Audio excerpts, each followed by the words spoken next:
వేల మందిని ప్రొఫెషనల్స్ గా మార్చిన ఇనోమాటిక్స్ తో మీరు కూడా మీ డ్రీమ్ కెరియర్ ని ఇప్పుడే స్టార్ట్ చేయండి. మీ మదర్ ఎలా ఫీల్ అవుతున్నారు అసలు? ఇప్పుడు కొంత మనీ వస్తుంది, నాకు తెలిసి మిమ్మల్ని చూస్తే కూడా అర్థమై ఉంటుంది. అప్పుడు పరిస్థితులు వేరు, ఇప్పుడు పరిస్థితులు వేరు. కొంచెం అన్న ఈ సక్సెస్ ఇచ్చిన కాన్ఫిడెన్స్ కనిపిస్తుంటుంది కదా, మీ అమ్మ ఎలా ఫీల్ అవుతుంది? అసలు ఏది తెలియదండి మా అమ్మకి. ఆవిడ అంగన్వాడీ టీచర్ ఆవిడ. ఓకే, ఇప్పుడు ఏదో చెప్తాను నేను, ఒక 10,000 15,000 నా కొడుకు వస్తే చాలు, సెటిల్ అయిపోతాడు అట్లా అనుకుంటారు. సో 15,000కి సెటిల్ అయిపోతాం అనే మైండ్ సెట్ మా ఉంది. ఇక్కడ నా ఇంటర్ 17,000 యాక్చువల్గా. అది తెలియదు ఆవిడకి.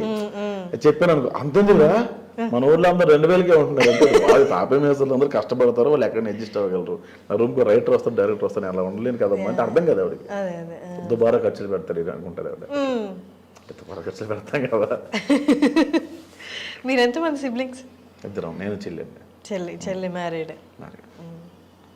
అండ్ మీరు మధ్యలో వెళ్ళిపోయి వ్యవసాయం చేసుకున్నారు అన్నారు, అవునా? వ్యవసాయం నేను కార్ షోరూమ్ లో పనిచేసేవాడు. ఓకే ఓకే, వాల్యూటర్గా పనిచేస్తాను. కొన్నాళ్ళు సేల్స్ ఎగ్జిక్యూటివ్ పనిచేస్తాను, టీమ్ లీడర్గా పనిచేస్తాను. అట్లా అనుకున్నాను. మీరు ఏదైనా డైరెక్టర్ దగ్గర డైరెక్ట్గా వర్క్ చేశారా రైటర్గా? గోస్ట్లోనే చేశాను, అంటే పేరు పడినట్టు ఎక్కడ చేయలేదు. ఆఫీస్కి వెళ్ళి రైటింగ్? ఆఫీస్కి అట్లా కాదు. వాళ్ళు ఏం చేసేవాళ్ళు అంటే ఒక 10-15 సీన్లు నాకు ఇచ్చి దీన్ని డెవలప్ చేయవనే వాళ్ళు. సో అలా రాసి ఇచ్చేసేవాళ్ళని. షూటింగ్కి వెళ్ళినా కూడా మనం అప్రెంటిస్ అంటే మనం లీగల్గా వాళ్ళ ఎంప్లాయ్ కాదు, డబ్బులు తీసుకోవట్లేదు కాబట్టి మనకు లిబర్టీ ఉండదు. ఏం చేసేవాళ్ళంటే వాళ్ళు అక్కడ షూటింగ్ చేస్తూ నేను దూరంగా చూసాను, ఈ ఫ్రేమ్ ఎలా పెడుతున్నాడు, ఈ ఫ్రేమ్ ఎలా పెడతాడు, ఈ ఫ్రేమ్ ఎలా ఎందుకు పెడుతున్నాడు, నేను రాసుకోవడం తప్ప అక్కడ పనిచేయాలి.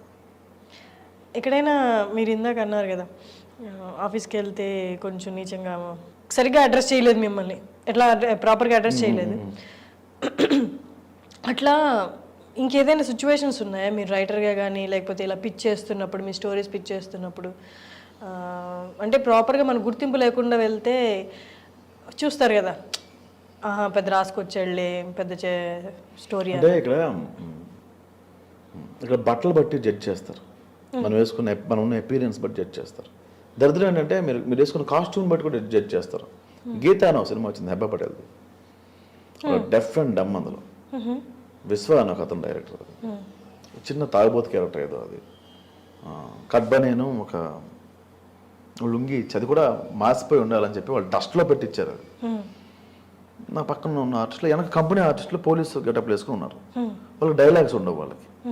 సో ఆ రోజు షూట్ అంతా నా గురించే ఉంటుంది. సో ఫస్ట్ ఒక 2 నెలల పాపం తేవాలి, వీళ్ళు 3 ఏళ్ళ పాపం తీసుకొచ్చారు. షూట్ ఆగింది, 1 అవర్ షూట్ పోస్ట్ పోన్ అయింది. వీళ్ళు ఒక టిఫిన్స్ పెట్టారు. సో నా వెనక నిలబడిన వాళ్ళంతా కూర్చొని ఒక టేబుల్ దగ్గర కూర్చొని తింటున్నారు. సో నా వెనక నిలబడే వాళ్ళని తింటున్నాను, నేను డైలాగ్ చెప్తున్నా కదా, నేను కూడా కూర్చొని తినొచ్చు. వాళ్ళంతా టేబుల్ మీద కూర్చొని తింటున్నారు, మనం టేబుల్ మీద కూర్చొని తినొచ్చు అని కూర్చొని ప్లేట్ పట్టుకుని ఎలా ఉంటే ఊతప్ప వేశారు. ఒక లేపి బూత్ మాట మాట్లాడి తోసేశాడు.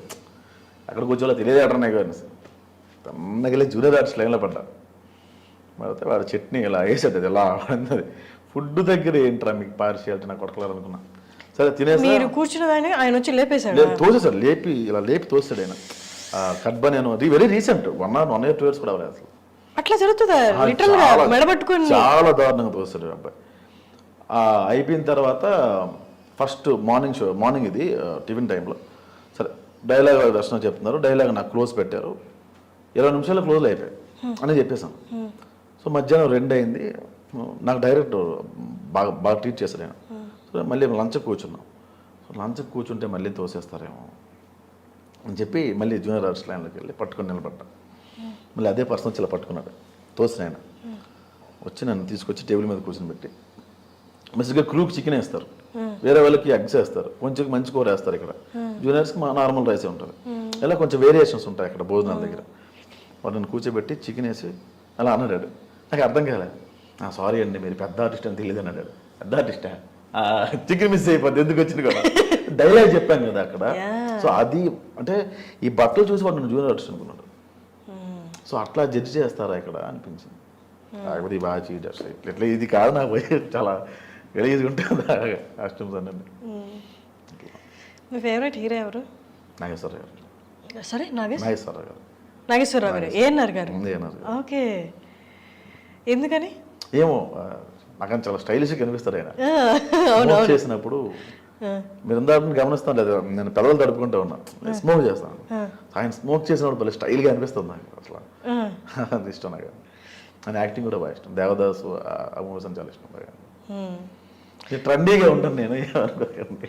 లేదు అంటే నేను ఆలోచిస్తాను ఇప్పుడు దాకా చేసిన ఇంటర్వ్యూస్లో ఎవరైనా ఏఎన్ఆర్ గారి పేరు చెప్పారా అని. లేదు, చాలా ఇష్టం నాకు. చెప్పలేదు ఎవరు పేరు, ఆ పేరు చెప్పలేదు.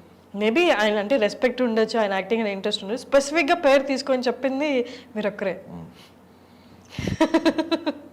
ట్రెండీగా ఉంటారంటే ఇంకేమేం చేస్తారు చెప్పండి. ఏమో నాకు అది రాదండి. ఇప్పుడు మీరు పబ్కి వెళ్ళినా కూడా 2 సమోసాలు పట్టు అంటాను తప్ప చికెన్ నాచోస్ విత్ నగ్గెట్స్ అనేవి నాకు తెలియదు. వాట్ అనుకునేవాడిని నేను. మనం ఆ బ్యాచే, అవచ్చు పల్లీల బ్యాచే. అక్కడికి వెళ్ళిన తర్వాత ఏదేదో పేర్లు LIT ఏవో చెప్తారు వీళ్ళు పేర్లు. ఓ అనుకుంటాను. ఫస్ట్ ఎప్పుడు వెళ్ళారు పబ్కి, ఎవరితో వెళ్ళారు? ఫస్ట్ ఆల్మోస్ట్ ఒక 6-7 years దాకా వెళ్ళాను. ఎవరెవరో ఫ్రెండ్స్, ఇదే లవ్ పెళ్ళి ఇప్పుడు ఫ్రెండ్స్ తీసుకెళ్లారు. Okay okay. లోపల అంటే వైజాగ్లో ఎక్స్ట్రీమ్ అనే పబ్ ఉండేది. బేసిక్గా లోపల చాలా కాస్ట్ ఉంటుంది కదా. మేమేం చేసేవాళ్ళం అంటే బయట తాగేసి పబ్లోకి వెళ్ళి జస్ట్ 1 beer అలా ఆర్డర్ చేసి పెట్టేవాళ్ళం. కొనాలి కాబట్టి ముగ్గురు కలిపి ఒక 2 beerలు తాగాలి. అక్కడ ముగ్గురు 2 beerలు ఆర్డర్ పెట్టేవాళ్ళం. గ్లాస్ ఒకటి తీసుకొని బయట తాగేసేవాళ్ళం. బయట 150కి మంది వచ్చింది కదా, అలా చేసేవాళ్ళం. ఇప్పుడు రీసెంట్ టైంలో అంటే ఇప్పుడు జనాలు గుర్తుపడుతున్నారు కదా, గుర్తుపడుతున్నారు బయటికి వెళ్ళి ఎక్కువ ఫ్రీక్వెంట్గా గుర్తుపడుతున్నారు. అంటే అప్పుడు చేసిన కొన్ని ఇప్పుడు చేయలేం. అట్లీస్ట్ లేదు, ఇప్పుడు వైన్ షాప్కి వెళ్తే బీర్ ఇచ్చినప్పుడు కవర్ ఫ్రీ ఇస్తున్నాడు. 10 rupees అది వాడు ఇలా పెట్టి స్టేట్ రాసిన అంటాడు 10 రూపాయలు మిగిలింది ఇక్కడ మనకి. నెక్స్ట్ టైం నుంచి మాస్క్ వేసుకుని వెళ్ళాలి, మనం వెళ్ళకూడదు, వేరే వాళ్ళు పంపించాలి. ఇది కొంచెం పెరిగింది ఇది. ఓకే, కవర్ ఫ్రీ ఇస్తున్నారు. మామిడాకులు పుణ్యం. ఓకే, మీ రైటింగ్ స్టైల్ గురించి ఈ మామిడాకులు చూసిన తర్వాత ఎవరైనా డైరెక్టర్స్ మెసేజ్ చేయడం కానీ? ఎవరు? సాహో డైరెక్టర్ సుజిత్ గారు మెసేజ్ చేశారు. ఆయన కాల్ చేశారు ఒకసారి. అంటే తీర్థ అని అక్కడ ఎగ్జిక్యూటివ్ ప్రొడ్యూసర్ ఉంటారు, ఓజీ అని, పవన్ కళ్యాణ్ గారు. దానికోసం రమ్మన్నారు. డైలాగ్ వర్షన్ అడిగారు. ఎందుకో మరి అది సట్టవలేదేమో మరి, మళ్ళీ డిస్కషన్ అయితే అయింది. అంటే సుజిత్ గారు వైఫ్ నా వీడియోస్ చూస్తారంట. భీమ్లా నాయక్ డైరెక్టర్ ఆయన సాగర్ కే చంద్ర ఒకరు కలవాలి అని చెప్పి ఆయన మెసేజ్ పెట్టారు. ఆయన చాలా బేస్ వాయిస్, చాలా ఫ్రెండ్లీ, మా పర్సనల్ చాలా డౌన్ టు ఎర్త్. పరంపర డైరెక్టర్. చాలా చాలా పెద్ద పెద్ద డైరెక్టర్స్ కావాల్సి వచ్చింది, చాలా పెద్ద డైరెక్టర్స్. నేను మీకు బాగా కావాల్సిన వాడు అన్న సినిమా దగ్గర కృష్ణ చైతన్య అని ఆయన రీసెర్చ్ కమ్ డైరెక్టర్. ఆయన ఏం సినిమా చేశారన్న రీసెంట్గా చేశారు, చలమోహన్ రంగా. కృష్ణ చైతన్య డైరెక్టర్ తెలుసు. రౌడీ ఫీల్ చేశారు ఆయన. చాలా మంది మెసేజ్ చేశారు. And for more videos, please subscribe to iDream. Please subscribe to iDream. Please subscribe iDream. And please subscribe to iDream. For more videos, subscribe to iDream. please like, share and subscribe to the channel. Congratulations, iDream. Subscribe to iDream.